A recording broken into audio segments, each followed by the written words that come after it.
Meu irmão, minha irmã, que bom falar com você, que bom a gente entrar nesse clima de todos os dias, né? Nós já estamos acostumados.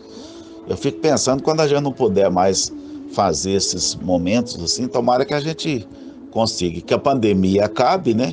E a gente continue de alguma forma a levar essas mensagens aos corações, né? Que é muito importante. É um presente, né? Deus nunca abandona a gente ao caos. Sempre por meio do caos, no meio do caos, a gente pode também colher muita coisa boa, né? E uma coisa que nós colhemos aí, estamos colhendo esse nosso encontro, né? De todas as tardes, que a gente não tinha isso antes da pandemia, né? Com a intenção aí de atender as demandas pastorais lá da paróquia, né, que a gente celebrava todos os dias. Uma coisa é celebrar para 5 pessoas e outra coisa é pregar para tanta gente que nos acompanha aqui. Claro que não é a Sagrada Eucaristia, né, é outra coisa, mas mesmo assim é uma mensagem muito forte. Muito bem, o tema de hoje é vigilância. É essa música cantando aí, né?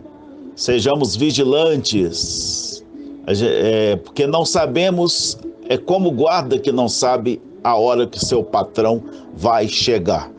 O Evangelho de São Mateus nos traz essa belíssima mensagem de hoje e nós acolhemos a vocês todos para que nós entremos no espírito dessa mensagem, em nome do Pai, do Filho e do Espírito Santo. A graça de nosso Senhor Jesus Cristo, o amor do Pai, a comunhão do Espírito Santo estejam com todos vocês. Vamos abrir o nosso coração a Deus.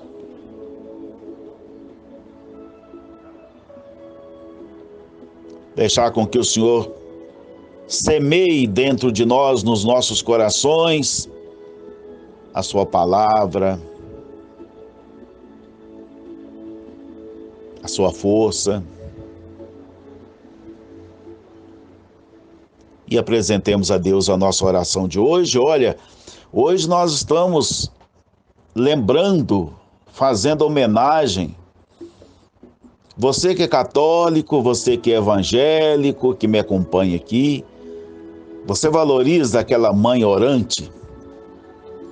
Valoriza? Não importa a sua religião, seja evangélica, seja católica ou qualquer outra, mas você valoriza a oração de uma mãe pelo filho? Uma mãe que ora pela conversão do filho e tal. Valoriza isso? Pois é. Isso nós valorizamos. Por isso que a gente lembra de Santa Mônica, mãe de Santo Agostinho, que durante mais de 30 anos ela orou incessantemente para a conversão do filho, que será celebrado amanhã, o dia dele, lembrado amanhã, né? Por isso que a gente na Igreja Católica, eu estou falando isso porque a gente está falando também para o evangélico, né? Na Igreja Católica nós não cultuamos santos, nós fazemos essas reverências, não no sentido de se curvar, não é nesse sentido que reverência, não. É no sentido de reverenciar, de homenagear, né? Lembrar da pessoa. Eu me lembro, a gente tem que lembrar dessas pessoas, porque elas ficam esquecidas e são bons exemplos para nós. Como a gente também se lembra de várias pessoas, a gente não lembra de eu vou mandar uma mensagem para fulano, esqueci, porque fulano é muito bom, meu amigo, a gente lembra das qualidades, então a gente quer prestar uma homenagem, então a gente vai lá e acessa, onde é que está o nome do fulano, manda uma mensagem, não é assim? Para a gente não esquecer dessa pessoa, porque ela é importante para a gente? Pois é, para a igreja também tem pessoas importantes, não que suplantam Jesus, mas pessoas que seguiram a Jesus de uma forma tão intensa e que a gente gostaria de lembrar deles, homenageá-los, né, e fazer como eles fazem também. Então nós estamos celebrando aí, né, nós estamos lembrando, fazendo nossa homenagem a essa mulher, mãe, né, e que depois tinha um filho tão desviado né, e tudo, Deus foi colocando ele no caminho e hoje é o grande Santo Agostinho, né, que viveu uma vida muito desregrado no início, e amanhã a gente fala sobre ele, né? Mas se transformou num grande pensador, num grande santo, numa grande referência, né? Popular e também eclesiástica, né? O grande bispo de Hipona, depois foi santificado. Está agindo em tudo, né? Muito bem, nada está perdido. Então vamos colocar nossa oração lembrando dessa pessoa aí que viveu lá pelo século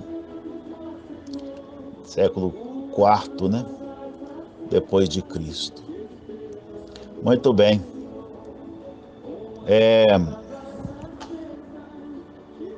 Ó Deus, vamos colocar nossa oração? Ó Deus, consolação dos que choram, que acolhestes misericordioso as lágrimas de Santa Mônica, sempre em oração pela conversão de seu filho. Ajudai-nos, Senhor, também. Ajudai as mães que estão inconsoláveis. Quantas mães estão chorando agora pelos seus filhos, né? Dai também, Senhor, que nós possamos chorar pelos outros e por nós mesmos, chorar os nossos pecados, para alcançarmos o vosso perdão, por Cristo, Senhor nosso. Amém. Vamos ao Evangelho. O Senhor esteja convosco. Eu já estava começando direto. O Senhor esteja convosco. Proclamação do Evangelho de Jesus Cristo, segundo São Mateus. Mateus 24, 42, 51. Naquele tempo, disse Jesus aos seus discípulos: ficai atentos, porque não sabeis em que dia virá o Senhor. Compreendei bem isto. Se o dono da casa soubesse a que horas viria o ladrão, certamente vigiaria e não deixaria que a sua casa fosse arrombada. Por isso também vós ficai preparados, porque na hora em que menos pensais, o Filho do Homem virá. Qual é o empregado fiel e prudente que o Senhor colocou como responsável pelos demais empregados para lhes dar alimento na hora certa? Feliz o empregado cujo Senhor o encontrar agindo assim quando voltar. Em verdade vos digo, ele lhe confiará a administração de todos os seus bens. Mas se o empregado mal pensar, meu senhor está demorando, e começar a bater nos companheiros, a comer e a beber com os bêbados, então o senhor desse empregado virá no dia em que ele não espera e na hora que ele não sabe. Ele o partirá ao meio e lhe imporá a sorte dos hipócritas. Ali haverá choro e ranger de dentes. Palavra da salvação. Pois é, meu irmão, minha irmã, para a gente aproveitar esses textos de uma forma mais inteligente, né, é preciso ir lá nas origens, lá no contexto, o contexto teológico, né, o contexto, como que essas pessoas tinham, que relacionamento elas tinham com Jesus, o que elas pensavam da volta de Jesus, que nós chamamos em grego, né, uma palavra meio complicada para muita gente, parousia, né? Parousia, que significa a vinda do Senhor, né? Ou nós usamos também outra palavra para falar disso, né? Escatológico, escatós, das coisas do fim, em grego. Falar das coisas do fim. Então, o que os primeiros cristãos, algumas comunidades, pensavam? A volta do Senhor estava para acontecer a qualquer momento. Porque Jesus subiu ao céu e ele prometeu voltar, né? Prometeu voltar porque nessa volta, ele ia separar aqueles que eram bons dos maus, castigar os maus e elevar os bons. Então, começou uma cruzada em cima disso, né? Vamos mudar rápido, porque ele está vindo, está chegando. Ele falou, o que é vinda iminente, né? Rápida. Ele está chegando. Convertei-vos, está próxima a vinda dele. E tinha muita coisa acontecendo. A comunidade de Mateus foi escrita, o Evangelho de Mateus foi escrito nos anos 80. Né? Naquela época o povo estava muito frio na fé já. Lembra que nós falamos nas vezes passadas, que o povo foi achando que essa vinda era iminente, que ia acontecer, assim, já estava para vir, e passavam os anos, Jesus não vinha nada, não voltava nada do jeito que eles esperavam, né? E tem quanto tempo isso, hein? Tem quanto tempo isso? Aí foram desanimando, foram achando que isso era conversa fiada. Ah, isso é coisa de igreja, povo de... Vamos esfriar, né? Praticava o cristianismo, praticava os seus compromissos cristãos, mas sem compromisso, né? Compromisso sem compromisso. Praticava aquilo assim como, sei lá, uma coisa mecânica. Não tinha aquela fé mais. Jesus não está voltando nada. Quanto tempo tem isso? Não volta mesmo. E tinha acontecido um pouco antes, lembrando que o Evangelho de Mateus, de Lucas, foram baseados no Evangelho de Marcos. E Marcos escreve o seu Evangelho por volta do ano 70, né? E foi exatamente na época em que estava acontecendo em Jerusalém uma coisa terrível, a destruição de Jerusalém por Herodes. Mandou destruir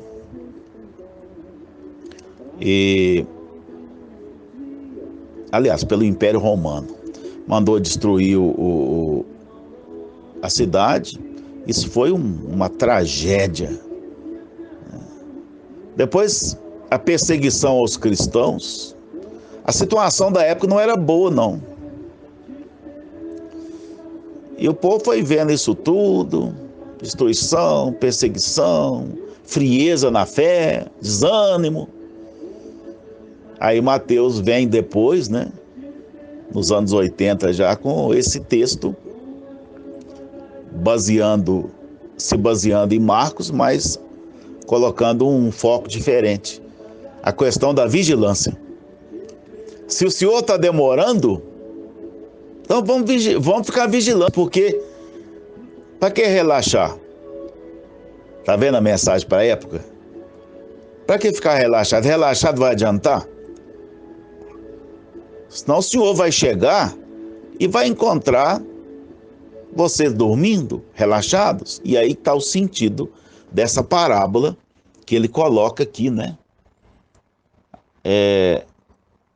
Ficai atentos, porque não sabeis o dia que virá o Senhor. Compreendei bem isso. Se o dono da casa soubesse a que horas viria o ladrão, certamente vigiaria, né?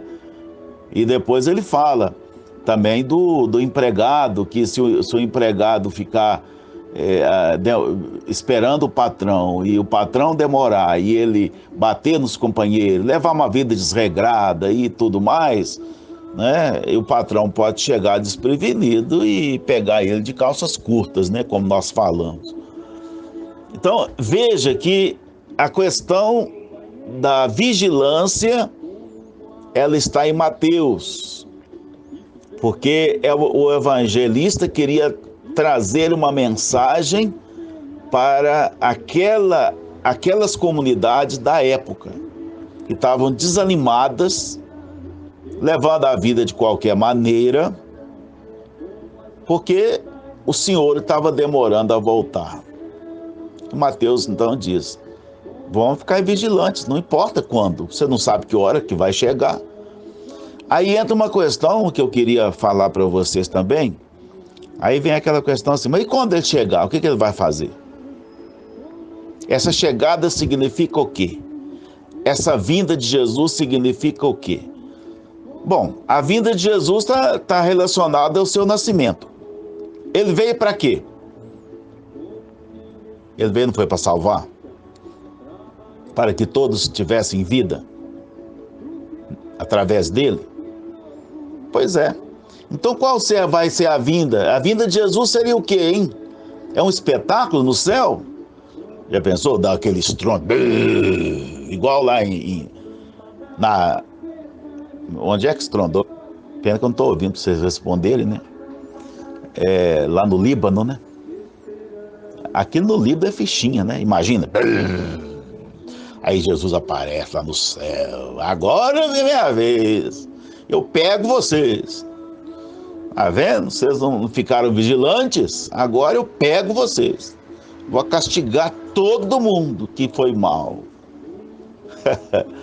Essa é uma visão muito atrasada, né? Muito contraditória ao próprio espírito evangélico, né? Jesus veio para restaurar, Jesus não vem para trazer terror nem para condenar, não. Mas está escrito, mas você tem que, pelo amor de Deus, você tem que fazer uma interpretação ali, não é o pé da letra. E aí eu estava na janela, já falei isso outro dia, foi ontem, anteontem, não sei. Aí estava lá um carro de som passando, né? Arrependei-vos! O tempo está próximo. Né? Mesma coisa. Arrependei-vos porque Jesus está voltando. Por que está falando isso? Porque a pandemia está mostrando que Jesus está voltando. A gripe espanhola também podia estar mostrando isso. A peste negra também devia estar mostrando isso, né?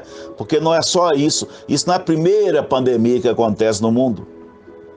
Então, cuidado, gente, para não ficar trazendo medo para as pessoas, viu? Usar o evangelho para amedrontar, para acorrentar pessoas no medo. E aí tem gente lucrando com isso aí, viu? A hipocrisia cresce em cima disso. Porque quanto mais medo de Deus eu tiver, mais eu vou aí ser seduzido por aqueles que têm lucro, que ganham em cima disso. Não vou entrar mais em detalhes, né? Você sabe o que anda acontecendo por aí. Mas, pois bem, então é preciso a gente ter uma visão mais lógica do Evangelho, né? Entender realmente o que significa essa vinda de Jesus. Então, eu posso dizer a vocês o seguinte, que a vigilância em Mateus, ela é muito mais importante porque ela fala mais forte sobre essa vinda. Na própria vigilância já está a vinda do Senhor. Por quê? Porque quando eu sou vigilante, eu sou cauteloso, eu sou cuidadoso, eu sou zeloso da minha vida, da vida dos outros, eu sou zeloso do meio ambiente, eu sou zeloso do mundo, eu tenho uma proposta de me conservar naquilo que é bom. Né? Então, se eu permaneço no que é bom, aí eu estou livre de medo. Né? Medo para quê? Se Jesus já está presente na minha vida.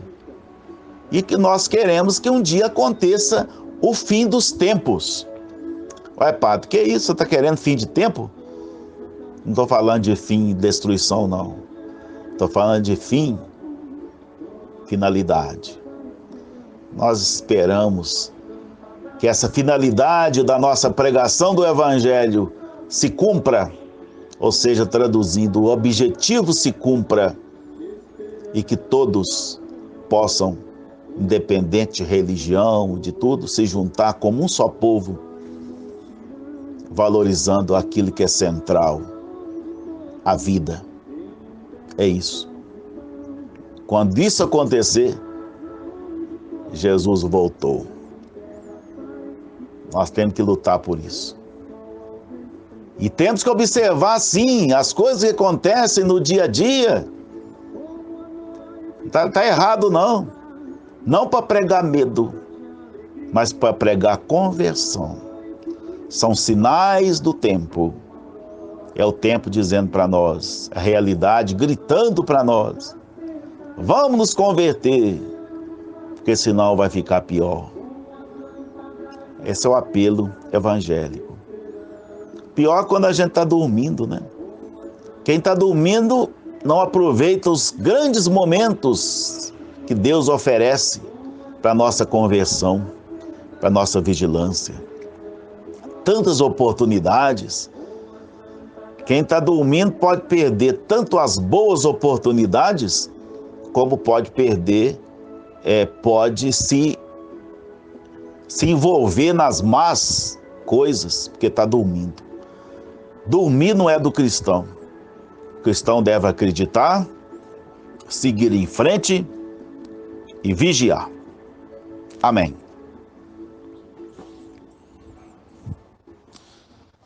Pois é, meu irmão, minha irmã, vamos então nos colocar diante do Senhor com as nossas orações.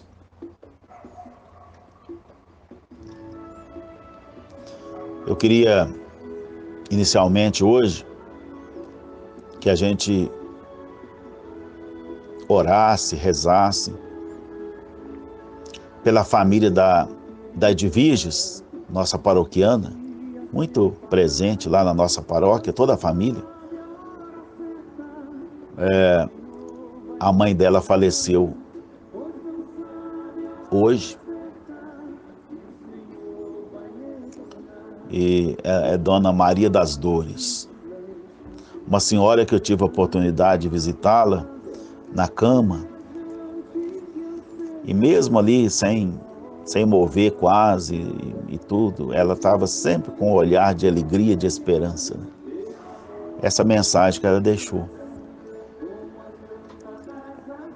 Então vamos rezar para que a família perceba que, sobretudo os filhos, né?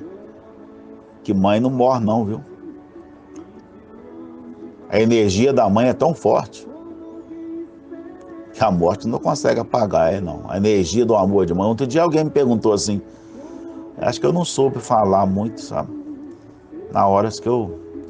Tá vendo? Na hora já não... Depois que a gente pensa na pergunta, a senhora acredita que as pessoas falecidas influenciam na vida da gente? Eu respondi assim, do jeito que muita gente pensa, talvez não. Mas que as pessoas que a gente ama, que esse amor não, ele continua operando depois da morte, com certeza continua. Ele é muito forte, né? Muito forte. Quem consegue esquecer da sua mãe? Quem consegue estar junto da sua mãe, hein? Aliás, quem consegue se separar da sua mãe, hein? Esteja ela viva ou falecida? Consegue não. Energia forte. Energia de mãe. Deus abençoe você, viu? Edviges, os seus outros irmãos, né? Que é o... Esqueci o nome deles, mas enfim. Todos os seus irmãos, tá? Que Deus console. Que a Dona Maria das Dores ajude-nos a combater nossas dores com alegria, com esperança, com serenidade, que é o que ela teve sempre. Um olhar lindo para a gente, uma cara, um rosto de um sorriso.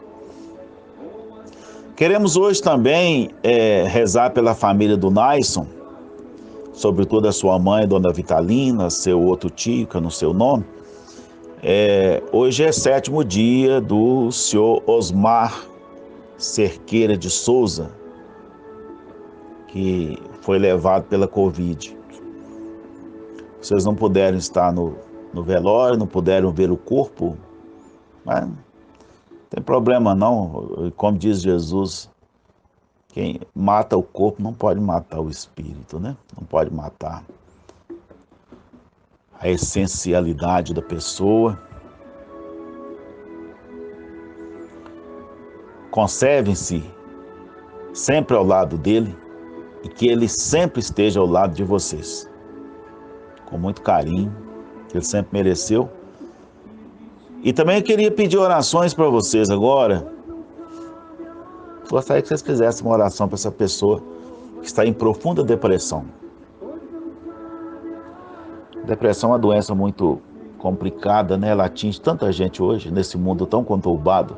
Tem muita gente que não aguenta.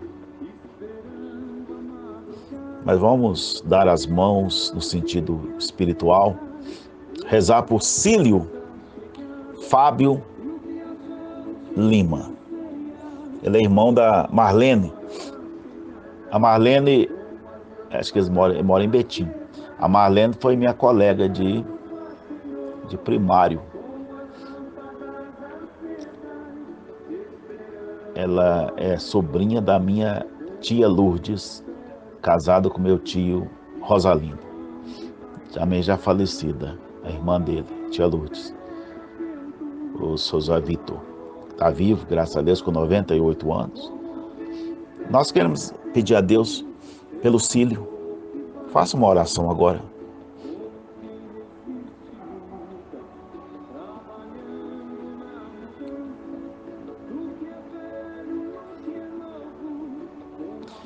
Oração nos leva a uma coisa tão bonita, gente, é pensar no outro. Nesse mundo, às vezes, tão intimista, tão egoísta, né? Onde cada um pensa nos seus interesses. A oração nos leva a pensar no outro também. Nas dores do outro, nas inquietações do outro. Oração é um grande exercício de amor ao próximo. Vamos terminando então o nosso momento de hoje.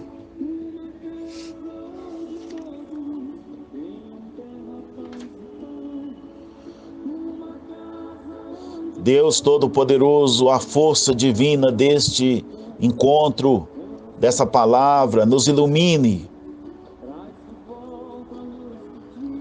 e nos anime também ao lembrarmos de Santa Mônica e de tantas outras mães que estão sempre em oração para os seus filhos, para que, animados sempre de santos propósitos, multipliquemos as boas obras por Cristo nosso Senhor.